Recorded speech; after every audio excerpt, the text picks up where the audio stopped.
Ça fait maintenant 2 ans et demi que le pic du bull run de 2021 a eu lieu, et depuis, énormément de choses se sont passées, et la majorité des plus grosses entreprises du monde sont en partenariat avec différents projets crypto. Airbus, le géant de l'aviation, est en partenariat avec Peak Network, tout comme Bosch, Jaguar, Tesla ou encore Sony.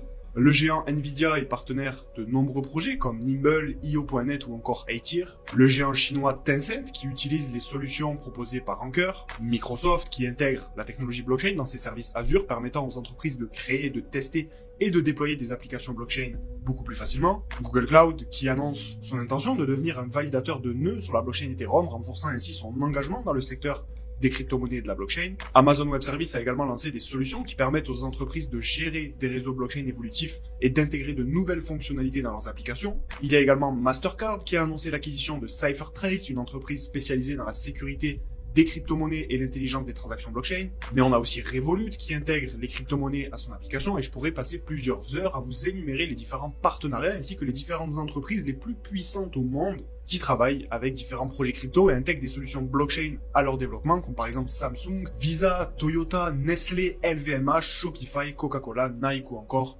PayPal. Énormément d'initiatives se sont développées en peu de temps, et non seulement tous ces partenariats ont des intérêts économiques, mais en plus de ça, ce n'est que le début du Web3. Car le but final de ces entreprises, c'est de proposer des solutions pour leurs clients et pour leurs utilisateurs, et il est clair que plus on avance dans le temps et plus l'adoption progresse vite, ce qui fait du marché de la blockchain et des crypto-monnaies un marché extrêmement prometteur pour les 5 prochaines années. Le 10 janvier 2024, les ETF spot pour Bitcoin ont été acceptés, ce qui veut dire que les acteurs institutionnels comme BlackRock, Fidelity, Valkyrie ou encore Vanek peuvent désormais proposer à leurs clients d'investir dans le Bitcoin. Le travail de ces gros fonds d'investissement, c'est de prendre de l'argent de personnes extrêmement riches, et dans le cas de BlackRock, c'est non seulement les personnes les plus riches, mais en plus les personnes les plus puissantes au monde, et de le faire travailler pour générer du profit. C'est comme si demain vous vouliez devenir le meilleur avocat des États-Unis, votre but va être de gagner toutes les affaires et de n'en perdre aucune. Dites-vous que c'est exactement le même principe avec les fonds d'investissement. Vous ne pouvez pas vous permettre de proposer un nouveau produit financier à vos clients et leur faire perdre de l'argent. Je vous ai fait un schéma pour vulgariser la situation. Quand vous êtes BlackRock et que vous lancez un produit comme les ETF spot Bitcoin, vous savez très bien ce que vous faites, et c'est certainement que vous avez eu accès à des informations et des outils bien plus puissants que n'importe quel particulier. La date d'acceptation des ETF marque donc un point d'intérêt crucial à partir duquel de nombreux clients des plus gros fonds de placement financiers au monde sont positionnés. Et donc cette zone d'acceptation deviendra le point de départ des bénéfices pour de nombreux gros investisseurs long terme. En l'espace de 5 mois, c'est plus de 250 milliards de dollars qui ont été injectés dans les ETF des différentes institutions. Et encore, je ne vous ai parlé que des États-Unis, mais il faut savoir que récemment, c'est la Chine qui a approuvé les ETF spot Bitcoin, mais également pour Ethereum. Alors plus précisément, c'est la SFC qui est le régulateur des valeurs mobilières, permettant ainsi aux investisseurs chinois d'accéder directement à Bitcoin et Ethereum à travers des produits réglementés. Et il est fort probable que dans le futur, et ça, personne ne vous en parle sur YouTube, il y ait des ETF pour d'autres crypto-monnaies que Bitcoin et Ethereum. Je suis même convaincu que dans moins longtemps que l'on ne le pense, il y ait même des ETF sur des groupes de crypto-monnaies, comme c'est le cas aujourd'hui sur le marché des actions avec le S&P 500 par exemple. Tout ça pour vous dire que nous sommes dans un contexte où des centaines de milliards de dollars sont investis par les plus gros acteurs du monde de la finance dans le marché des crypto-monnaies, acteurs qui dominent tous les marchés financiers depuis des décennies, et que cette situation ne se serait jamais produite si nous étions à l'aube d'un bear market. Biden doesn't even know what it is. If you ask Biden, sir, are you for or against crypto? What's that?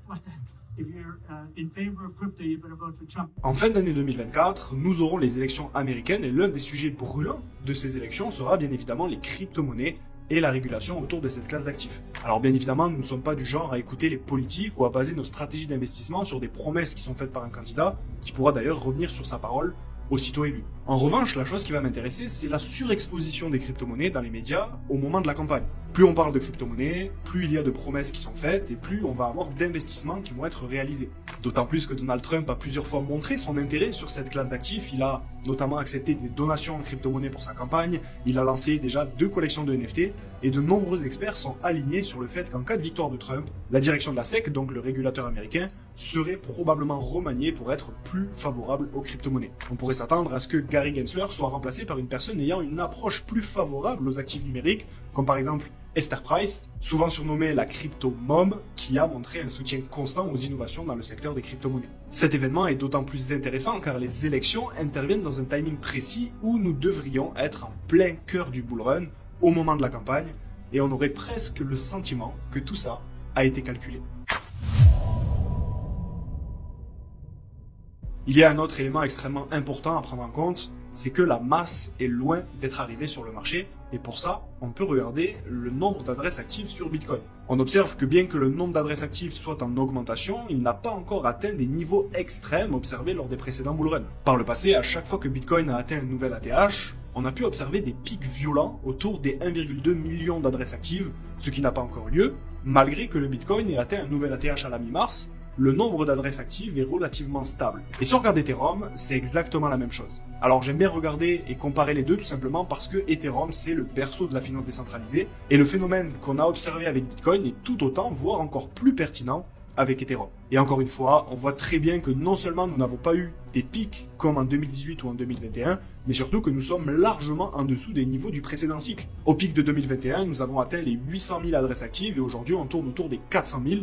Et il est fort probable qu'en plein bull run, que ce soit en 2024 ou en 2025, nous atteignions les 1 million d'adresses actives, voire beaucoup plus. On peut également rapidement aller sur Google Trends pour se rendre compte de l'intérêt qui est porté aux crypto-monnaies en ce moment à travers les recherches par rapport au précédent cycle. Et que ce soit pour Bitcoin ou pour les crypto-monnaies de manière générale, on voit bien que nous sommes sur des niveaux extrêmement bas en ce moment, mais également que le fait que le Bitcoin ait été chercher un nouvel ATH n'a eu aucun impact sur la masse par rapport à ce que c'était il y a 3 ans. En fait, pour résumer, vous ne pouvez pas être dans un contexte où vous avez un écosystème qui se construit pendant plusieurs années de bear market, de nombreuses sociétés qui se mettent à utiliser la blockchain, les institutions financières qui sortent des produits financiers en crypto-monnaie et la régulation qui avance, et avoir moins d'activité dans l'écosystème en plein bull run qu'avant que tous ces événements ne se produisent. Pour moi, c'est tout simplement un autre indicateur qui prouve que nous sommes encore très loin de la fin du bull run. La première question que vous devez vous poser, c'est est-ce qu'on est en bull run ou pas? Et pour moi, la réponse est oui, puisque nous sommes dans une tendance haussière qui dure depuis déjà plusieurs mois. Maintenant, il faut répondre à la question de la vidéo, est-ce que c'est le moment d'acheter ou de vendre? Et même si ce n'est en aucun cas un conseil en investissement, pour moi il est clair que les prochains futurs millionnaires sont en train d'accumuler pour revendre leur position dans quelques mois à tous ceux qui arrivent trop tard. Tous les éléments que l'on a vus ensemble dans cette vidéo nous montrent 3 choses. Premièrement, nous sommes très loin d'avoir atteint les plus hauts du marché. Deuxièmement, la masse est complètement désintéressée du marché. Et troisièmement, les institutions, les banques et les grosses entreprises, elles, sont de plus en plus impliquées et investissent des centaines de milliards de dollars. Pour vous donner précisément mon avis sur la question, pour moi, nous sommes ici. Nous sommes dans un moment crucial, juste avant la phase verticale du marché qui devrait arriver au cours des prochains mois. Ceux qui l'ont déjà vécu le savent. Pendant un bull run, on assiste à une hausse exponentielle des prix, on a une hausse des recherches sur Google, tout le monde parle des crypto-monnaies, c'est relié dans les médias, il y a des projets qui se lancent dans tous les sens, on a également des scams et des arnaques de partout, et les blockchains sont saturés. Généralement, c'est également le moment où on voit de nombreuses entreprises réaliser des partenariats, des influenceurs qui ne parlent que de crypto, et on assiste à un regain d'intérêt des régulateurs et des gouvernements. Et bien évidemment, la période que je vous décris ici est bien loin d'avoir eu lieu. Les plus belles semaines du marché des crypto-monnaies sont bien devant nous et non derrière nous. Et donc pour moi, c'est un grand oui. Le bull run n'a pas encore eu lieu et c'est le moment d'aller chercher de se positionner sur les plus belles opportunités. Le message que je voulais absolument passer dans cette vidéo, c'est qu'il n'est pas trop tard et que ce n'est pas le moment de lâcher prise ou de vous désintéresser du marché. C'est dans ces moments-là que les vraies fortunes de demain sont en train de se créer et nous serons là pour vous aider et pour vous accompagner tout au long de ce grand voyage